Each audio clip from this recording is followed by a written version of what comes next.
Claremont is a bustling area rife with frenetic activity. It's Thursday mid-morning. Maxwell Court houses over 100 families. Years of neglect and grime clouded this area. Residents here bemoan a lack of housing. Many of the one-bedroom flats house at least 3 generations of people. Balconies, dining rooms and kitchens are converted into makeshift sleeping areas.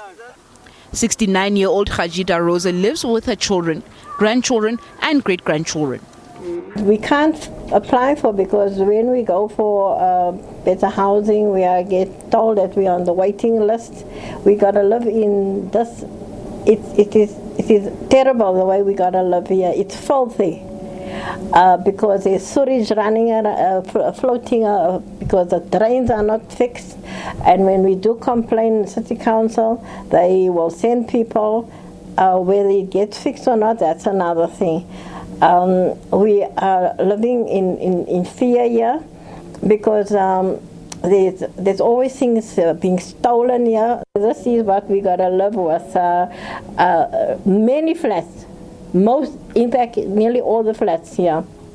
There are a few flats that it's only mother, father, and 1 child or 2 children, but we are all overcrowded here because it's a 1-bedroom flat. Our children have to sleep on, that is why the balconies are closed, and they sleep on the floor in the lounge, and it's a 1-bedroom flat, so we've got to just be grateful for small mercies. Utterly desperate, necessity has become the mother of invention. One family has converted this old toilet block into a home. A few blocks away is gang-infested Westbury.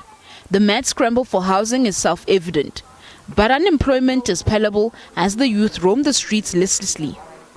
25-year-old Vanesco Bloom and his friends cling to the hope of employment, that it will rescue them from a life immersed in druggery. Majority of colored young people in our communities is unemployed. So not only all over in our colored communities. I haven't seen any changes. All I saw was just promises being made from the government, people having their hopes up high about things changing in a place, but then, it never happens. So, people start losing hope. After some time, people start giving up. For Bosmont resident Luwaid Ugal, the streets are his home. The 22-year-old is battling a fierce, gripping drug addiction. Within like 5 years now. What made me start when I went out partying for the first time. Then I wanted to see how nice it is. Then I got hooked onto it. Fish. Affected me took my everything. Now I have nothing because when I didn't have money, now I had to sell my things at home. When I couldn't get things, then I fought with my mother. Then she put me out. Ugal is one of thousands of youths addicted to drugs. Despite this, Ugal says he will be taking time to cast his ballot. I'm gonna vote this year. I'm thinking, yeah. Why? So that I can must have my say also. Yeah, because if you don't vote, you can't say. As the sun sets on these communities, many here have all but abandoned hope. They rage against the dying of the night. Mahlako Komane, SABC News, Johannesburg.